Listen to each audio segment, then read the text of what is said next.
ஒரு விஷயம் அப்படியே வலது கரத்தை வானத்துக்கு நேராக உயர்த்தி இடது கரத்தை இருதயத்தில் வைத்து ஆண்டவர்கிட்ட கொஞ்சம் 2 நிமிஷம் நீங்க ஜெபம் பண்ணுங்க. ஆண்டவரே, என் மனதை புதிதாக்குங்க ஆண்டவரே. அப்பா, இந்த மனநிலையில் ஆபிரகாமை போல அவனுக்கு ஒரு குறை இல்லப்பா. எவ்வளோ பிளஸ் பண்ணீங்க, ஆனா இது எதுவுமே அவனை பாதிக்கவே இல்லை ஆண்டவரே. ஆமே, லோத்து அதை எடுத்துட்டு போயிட்டான், லோத்து இதை கொண்டு போய் எதுவுமே பாதிக்கல. ஆமே, அதே நேரத்தில் ஆபிரகாம் வயது சென்று முதிர்ந்தவனானா அவனை சகல காரியத்தில் நீங்க அவனை பிளஸ் பண்ணிட்டே இருந்தீங்கப்பா. அவன் பரதேசியை போல சஞ்சரித்த ஆண்டவரே, இந்த மனநிலை எனக்கு தருவீராக, இந்த மனநிலை எனக்கு தருவீராக.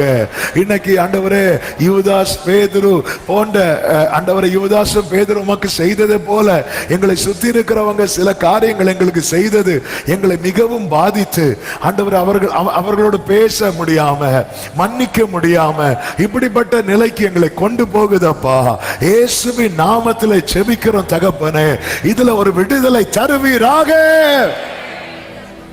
அந்த மனநிலை, பரதேசி என்கிற மனநிலை, நான் இவ்விடத்தான் அல்ல, கிருபை தாரும்.